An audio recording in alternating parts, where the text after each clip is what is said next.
En Côte d'Ivoire, l'assaut n'a finalement pas été donné ce week-end à l'hôtel du Golfe, mais ce n'est peut-être qu'un répit en attendant le résultat de la mission de conciliation qui doit arriver demain à Abidjan.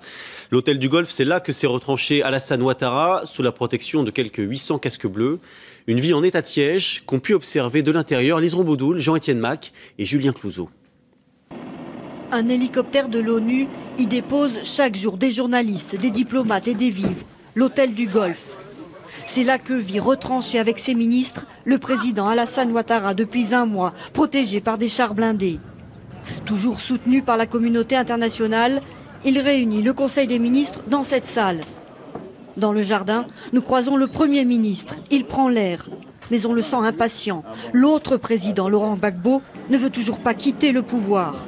Ni les sanctions financières ciblées et autres, ni les pressions ne viendront à bout d'un dictateur qui a décidé de confisquer le pouvoir. Alors ici, on ne voit plus qu'une solution. L'usage de la force légitime.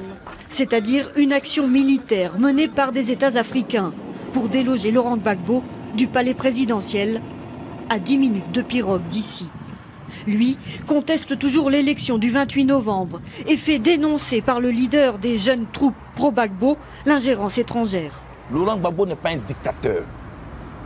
Laurent Gbagbo est un démocrate qui lutte pour la souveraineté de la Côte d'Ivoire.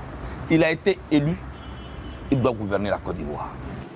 Dans les rues d'Abidjan, les habitants redoutent d'être les cibles de violences. L'ONU parle de dizaines de disparitions et de meurtres. On a peur parce qu'il y a des morts, on tue les gens beaucoup. Donc, il faut dire que nous vivons dans l'inquiétude, ça il faut le dire. Qu'ils appartiennent au camp Gbagbo ou au camp Ouattara, les habitants ne veulent surtout pas d'une guerre civile. Mais le risque d'un affrontement généralisé est bien présent. D'ailleurs, des milliers de civils ont déjà fui vers le Libéria.